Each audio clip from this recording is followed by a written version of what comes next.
जब वरुण ने गुरुजी को आदर के साथ किनारे पर बैठा दिया, तब सभी लोग अचंभे में आ गए। जब बादशाह ने यह सारी बात सुनी, तब फिर महान क्रोध में आकर हुक्म दिया कि उस फकीर को आग में जला दो।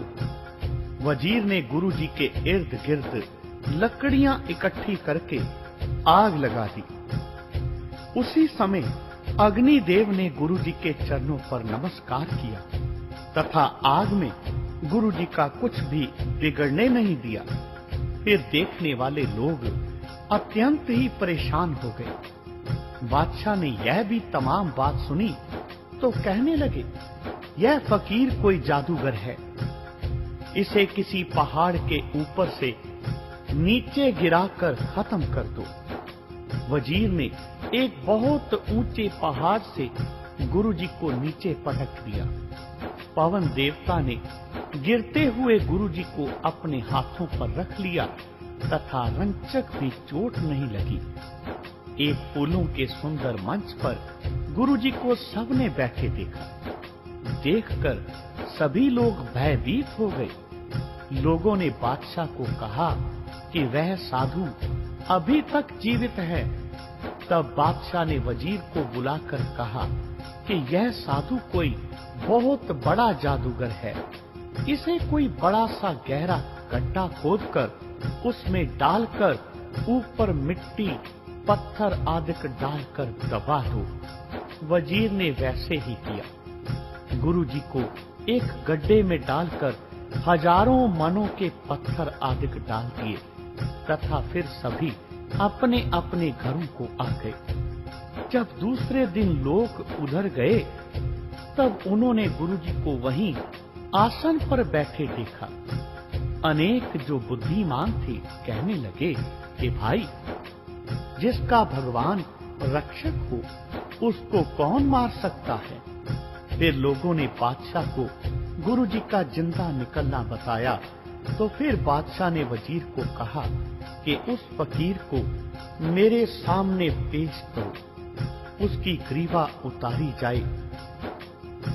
अब गुरुजी को बादशाह ने अपने सामने लाकर कत्ल करने का आदेश दे दिया। तब जो भी शस्त्र चलाते थे गुरुजी के ऊपर सिपाही, वह एक भी गुरुजी को आघात नहीं पहुंचाता था।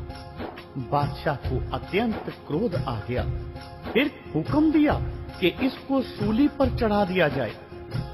जब जल्लाद उन्हें सूली पर चढ़ाने लगे, तब वह सूली सब्ज हो गई, जैसे सूखा वृक्ष हरा हो जाता है। सभी लोग और वजीर हैरान हो गए, भयभीत हो गए, कहने लगे, हे खुदावंद, यह फकीर क्या भला है जो आग, पानी, पत्थर, शस्त्र और सूली आदि से भी नहीं मरता और ना ही इसके कंठ से कुर्ता ही उतरता है। यह क्या माजरा है। इधर जो बादशाह के दरबार में बुद्धिमान थे कहने लगे, हे जहांपनाह, यह फकीर तो कोई महापुरुष नजर आता है। ऐसा मालूम होता है परमात्मा ने फकीर का रूप धार लिया है, क्योंकि अग्नि, जल, पवन सभी इसकी आज्ञा को मानते हैं। हमें तो यह मालूम होता है कि यह साधु नहीं परमात्मा ही है, तुम्हारी परीक्षा लेने आया है। इधर तो यह बातें हो रही थी, उधर मर्दाने ने और बाले ने गुरुजी से प्रार्थना की, हे गुरुदेव, यह बादशाह अत्यंत पापी है, इसे दंड अवश्य ही देना चाहिए। तब गुरुजी ने हंसकर उत्तर दिया, हे बाला और मर्दाना जी, जो कुछ प्यारे की इच्छा है वही हो रहा है। हमें तो उस परमेश्वर की आज्ञा है कि हम संसार को अच्छे मार्ग पर लगाएं। जैसी किसी की प्रकृति होती है वह वैसा ही कर्तव्य करता है, और जिसकी रक्षा ईश्वर करता है उसको कौन मारने वाला है। जो पुरुष जैसा कर्म करता है उसका फल वह परमात्मा वैसा ही देता है। हमारा किसी से कोई वैर विरोध नहीं है। जो पाप करेगा उसका उत्तरदायित्व उसी पर ही होगा। हे मर्दाना जी, तुम शांत रहो, जो कुछ होता है उसे देखते जाओ। भक्तजनों, मनुष्य की प्रकृति ही ऐसी है कि जब इससे कोई महान कुकर्म हो जाए तब स्वाभाविक इसे अपने कृत्य से गलानी होती है तथा पश्चाताप से जलने लग जाता है। बादशाह की आंख खुली तब वह नंगे पैर और कट में कपड़ा डाले तथा मुख में घास लेकर श्री गुरु जी के चरणों में उपस्थित हुआ तथा त्राहिमा के शब्द कहने लगा। हे महाराज, मैं अधम हूँ, पापी हूँ, आप मुझे क्षमा कर दें। मैं बहुत बड़ा गुनहगार हूँ और आप बख्शनहार हैं। मुझ पर कृपा करो, मैं आपका दास हूँ। फिर कांपता बादशाह गुरु जी महाराज के चरणों पर गिर गया। फिर हाथ बांध कर कहने लगा, हे खुदा के रूप, हे फकीर, आप मेरे सहित मेरे देश को क्षमा कर दो। मेरे तो भय से प्राण सूख रहे हैं। आप दयालु हो, सभी कुछ आपके ही वश में है। फिर बहुमूल्य भेंट गुरु जी के आगे रखकर लाख प्रकार से प्रार्थना की और कहा कि आगे से जैसे आपकी आज्ञा होगी वैसे ही किया जाएगा। गुरु जी ने कृपा करके कहा, हे बादशाह, हम तब तेरे पर प्रसन्न होंगे जब तू यह प्रण करे कि मैं आगे से किसी मनुष्य को दुख नहीं दूंगा तथा पक्षपात को छोड़कर सदैव न्याय करूंगा, नेक रहूंगा। यदि तुमने प्रण करके फिर भी वैसा ही बुरा कर्तव्य रखा तो याद रखो, फिर तुमको भारी दोजख में डाल दिया जाएगा और फिर कभी तुम्हारे ऊपर कृपा नहीं की जाएगी। बादशाह कहने लगा, हे गुरुदेव, अब तो मुझ में एक तिनका भी तोड़ने की सामर्थ्य नहीं है।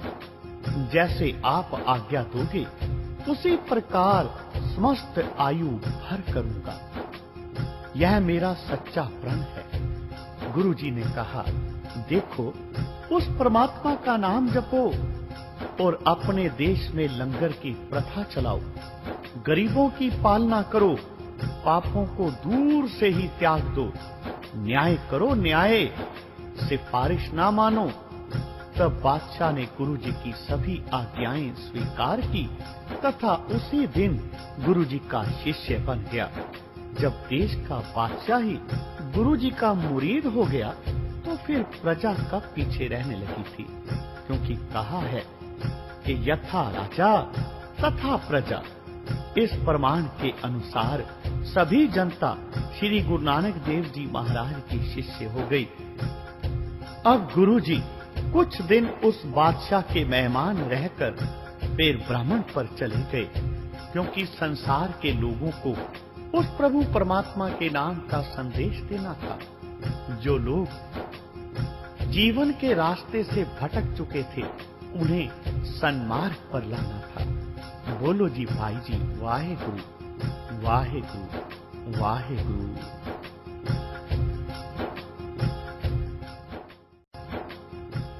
कलयुग अवतार श्री गुरु नानक देव जी महाराज संसारी जीवों का कल्याण करते चले जा रहे थे। तभी मार्ग में एक सिख से उनकी भेंट हो गई। ये बहुत ही श्रद्धालु सिख था। उसने प्रार्थना की, हे महाराज, सिक्खी उत्तम है अथवा फकीरी उत्तम है, कृपया मुझे बताएं। उसकी बात सुनकर गुरुजी कहने लगे, हे सिख, पहले तू हमारा एक काम कर। अमुक नगर में एक हमारा सिख रहता है। हमारा लिखा हुआ संदेश उसके पास लेकर जा। यह संदेश उसको देना और भोजन भी उसी के घर में खाना। जब तू लौट कर आएगा तब तुझे तेरे प्रश्न का उत्तर हम दे देंगे। तब उस सिख ने हाथ जोड़कर कहा कि महाराज, जैसे आपकी आज्ञा। तब गुरुजी ने एक आज्ञा पत्र लिखकर दे दिया। वह सिख आज्ञा पत्र लेकर चल दिया। गुरुजी के बताए नगर में जाकर पूछने लगा, हे भाई, अमुक सिख का घर कौन सी और है? पूछता पूछता वह सिख श्रद्धालु उस सिख को जा मिला जिसके पास गुरु साहब ने उस सिख श्रद्धालु को भेजा था। तब उस श्रद्धालु सिख ने इसका आदर सत्कार सहित कुशल मंगल पूछा, परंतु वह सिख घर से अति निर्धन था। कभी अन्न मिलता, कभी ना मिलता। उस सिख के घर में एक लड़की थी। उस लड़की का एक साहूकार 1000 रुपया देता था और कन्या मांगता था, परंतु यह लड़की देने को तैयार नहीं था। उस सिख ने आकर कहा, हे प्यारे, भोजन तैयार है, सो आप भोजन कर लो। उसने कहा, हे मित्र, यह आज्ञा पत्र गुरुजी ने तुझे भेजा है, पहले इसे पढ़ लो। उसने हुक्मनामा लेकर नेत्रों से लगाया और अपने सिर पर रख लिया। जब खोलकर पढ़ा तो उस पर लिखा था कि 200 रुपया हमारी भेंट और 50 रुपए इस सिख की भेंट करो, जो हमारा हुक्मनामा तुम्हारे पास लाया है। वह हुक्मनामा लेकर अपनी पत्नी के पास आकर कहने लगा, हे गुरु की प्यारी, यह गुरु जी की आज्ञा का पत्र है, अब क्या किया जाए? उसने कहा, हे स्वामी, अब चिंता की क्या बात है? हमारा तन, मन, धन, सर्वस्व गुरु जी का है और हमारी कन्या भी गुरु जी की है, और अमुक साहूकार लड़की का 1000 रुपया देता है। आप उससे जितने रुपए दरकार हैं लेकर उससे कन्या विवाह दो। उधर हुक्मनामा लाने वाला सिख सोचने लगा, हे भगवान, यह तो अत्यंत दरिद्री है, गुरु जी के लिए रुपया कहां से लाएगा? इधर यह विचार रहा था, उधर वह सिख साहूकार के घर गया तथा सत श्री अकाल कहकर बैठ गया। साहूकार ने पूछा, आओ, किस प्रकार तुम्हारा आना हुआ? तो सिख कहने लगा, आप मुझे 250 रुपया दे दो तथा मेरी कन्या से विवाह कर लो। उस धनी ने उसे 250 रुपया देकर विदा किया। वह उस हुक्मनामा लाने वाले के निकट आया।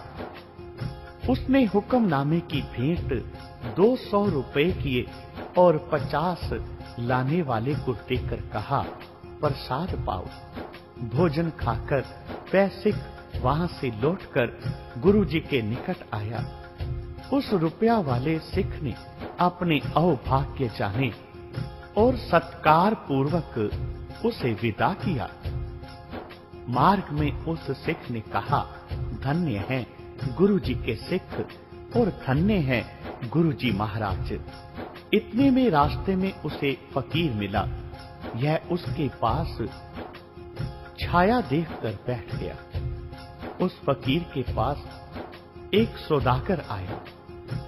उस सौदागर ने एक थाल भोजन का धर के नमस्कार किया और एक दोशाला फकीर के ऊपर दे दिया। 2 घड़ी के पश्चात एक और मुसाफिर आया। उस फकीर के आगे भोजन मिठाई का थाल धराया, उठा लिया तथा दोशाला भी उतार कर चलता बना। फकीर ने अपने मुख से देने वाले को आशीर्वाद नहीं दिया तथा ले जाने वाले को बुरा नहीं कहा। आए का हर्ष नहीं किया और गए का शोक नहीं मनाया। एक रस रहा। 4 घड़ी बैठकर वह सिख उठकर चल दिया। मार्ग में उस सिख को रात हो गई। तब वह एक वृक्ष के नीचे जा बैठा। उस वृक्ष पर पक्षियों का जोड़ा रहता था। वह पक्षी भी गुरुजी के श्रद्धालु थे। पक्षी ने उस सिख को देखकर अपनी स्त्री से पूछा कि हमारे घर यह अतिथि आया है, यदि यह भूखा रहा तो हमें पाप लगेगा। पक्षी की मादा ने कहा, हे भले, यदि दिन का समय होता तो हम कुछ उपाय करते, परंतु इस समय तो हमारा शरीर हाजिर है। इतना कहकर पक्षी की मादा एक अग्नि की चिंगारी चोंच में पकड़कर लाई। वह चिंगारी उसने उस सिख के आगे फेंक दी। फिर कुछ सूखे तिनके डाल दिए। अब आग जली तो उसका उजाला हुआ। सिख ने इधर-उधर से सूखी लकड़ी एकत्र करके एक बड़ी सी अग्नि जला ली। पक्षी की स्त्री ने कहा, हे स्वामी, अब मैं इसमें जा गिरती हूँ और यह मुझे उसमें भून कर खा लेगा। बस फिर क्या था, वह पक्षी की मादा उस अग्नि में जा गिरी। पक्षी ने देखकर कहा, मेरी मादा तो मुक्त हो गई है, तथा मैं जीवित रहकर क्या करूंगा। यह विचार कर पक्षी भी उसमें जा गिरा। वह मनुष्य दोनों को भून कर खा गया और शयन करने लगा। प्रातः वह सिख गुरुजी के पास आ गया, नमस्कार करके बैठ गया। गुरुजी ने कहा, हे प्यारे, क्या तुझे प्रश्न का उत्तर मिला अथवा नहीं? उसने कहा, हे सर्वशक्तिमान गुरुदेव, धन्य हो आप और धन्य है आपके सिख। गुरुजी कहने लगे, हे भाई, यदि गृहस्थी सिख बनता है तो उस हुक्मनामा मानने वाला जैसा बने अथवा उस पक्षियों जैसा बने, और यदि फकीर होना है तो उस फकीर जैसा बनना उचित है। तब उस सिख ने प्रार्थना करके कहा, हे गुरुदेव, यह तो दोनों ही काम कठिन हैं। आप मुझ पर अपनी कृपा दृष्टि करके मेरी भूल को क्षमा कर दो। तब गुरुजी ने उसे दिव्य दृष्टि देकर उसके कपाट खोल दिए, जिससे वह ब्रह्म का ज्ञान रखने वाला ब्रह्म ज्ञानी हो गया। तब गुरुजी ने उसे परम पवित्र उपदेश दिया और प्रभु नाम स्मरण का उपदेश दिया और कहा, हे प्रियवर, इससे तुम्हारा जीवित तो यश होगा और मरने के पश्चात तुम्हारी मुक्ति होगी, यह तू निश्चय करके मान। इस प्रकार गुरु नानक देव जी महाराज ने उस श्रद्धालु सिख का भ्रम और उसकी अज्ञानता को खत्म करके उस प्रभु परमात्मा के सच्चे नाम का ज्ञान उसके मन में बिठा दिया और अपनी यात्रा की आगे की तैयारी में लग गए। बोलो जी पाहि जी वाहिगुरु वाहिगुरु वाहिगुरु।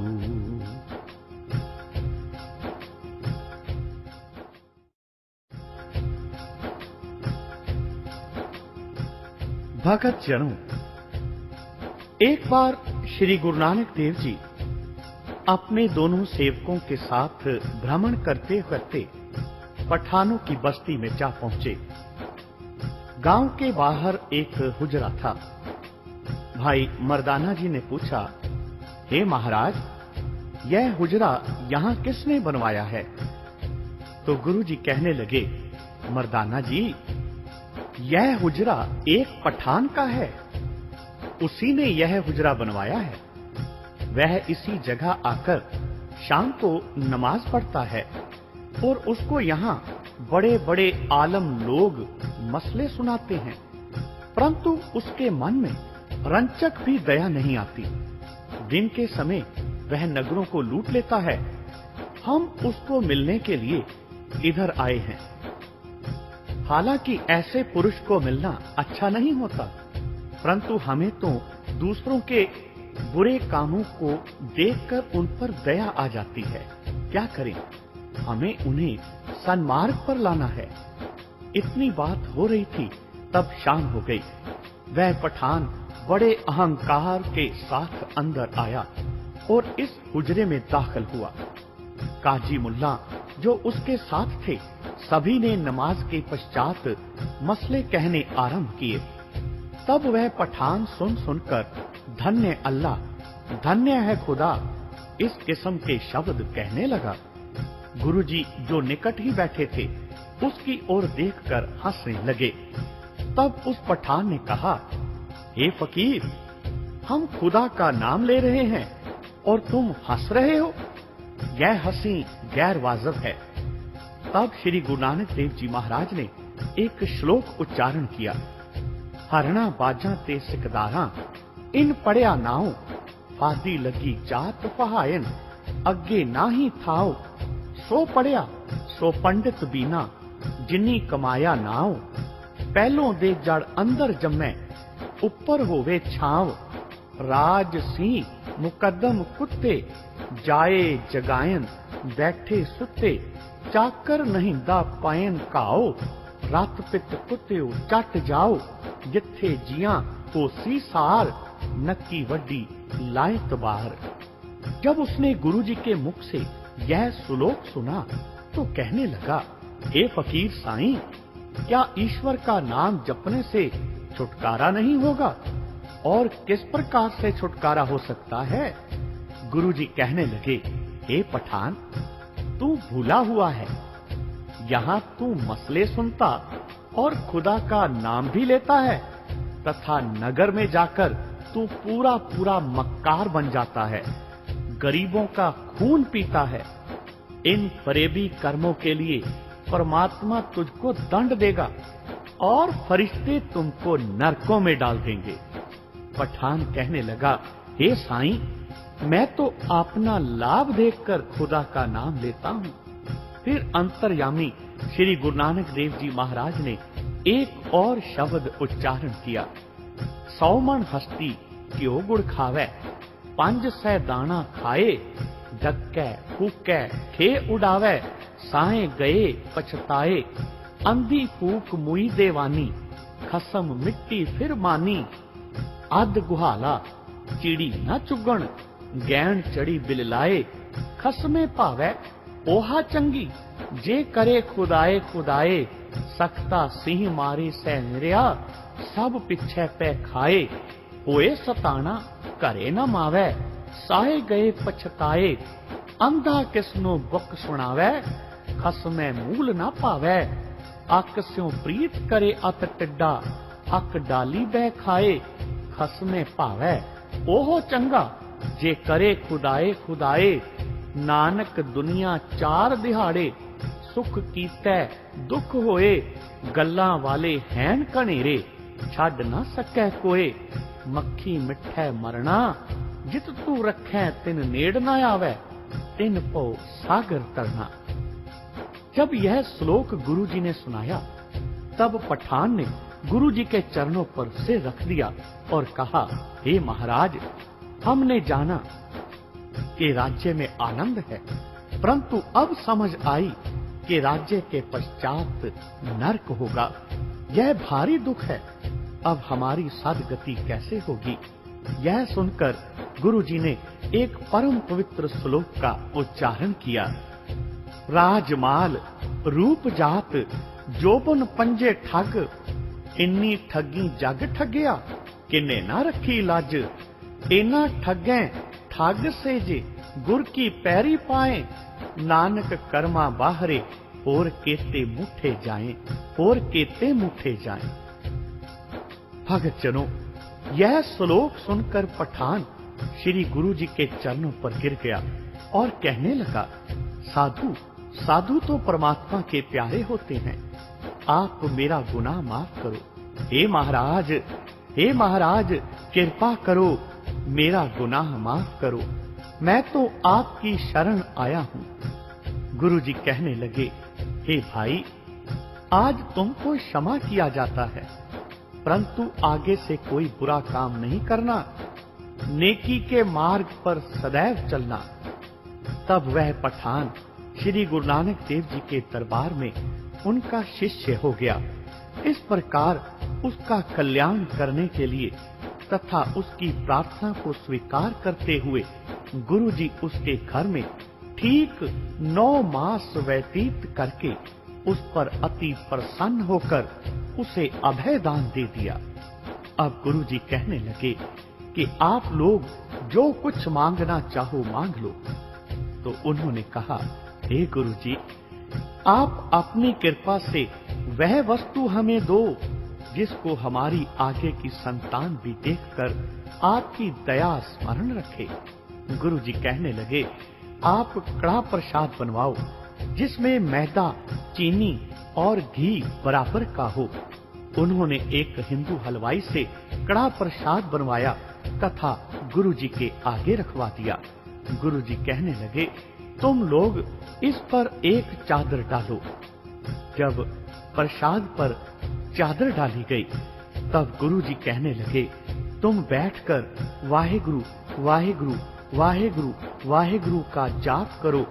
उन पठानों ने वैसा ही किया। फिर गुरुजी कहने लगे, बालाजी, यह चादर उठाकर इनको दे दो। बालाजी ने चादर उतारकर उन लोगों को दे दी।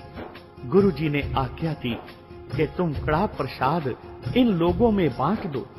जब चादर उठाई गई तो उस कड़ाही में एक पंजे का निशान लगा हुआ देखा।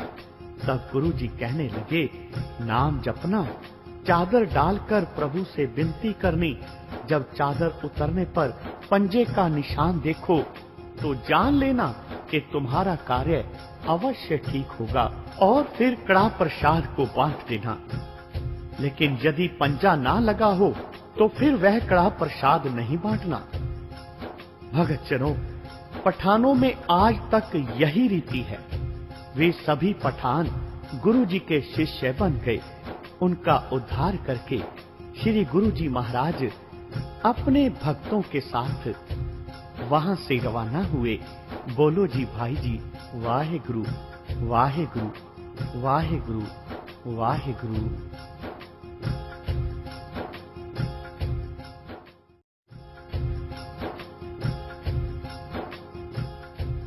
कलयुग अवतार गुरु नानक देव जी ने संसार के लोगों को उस सच्चे प्रभु के नाम के साथ जोड़ा और इस कार्य को करने के लिए उन्होंने अलग अलग दिशाओं में 4 उदासियां की।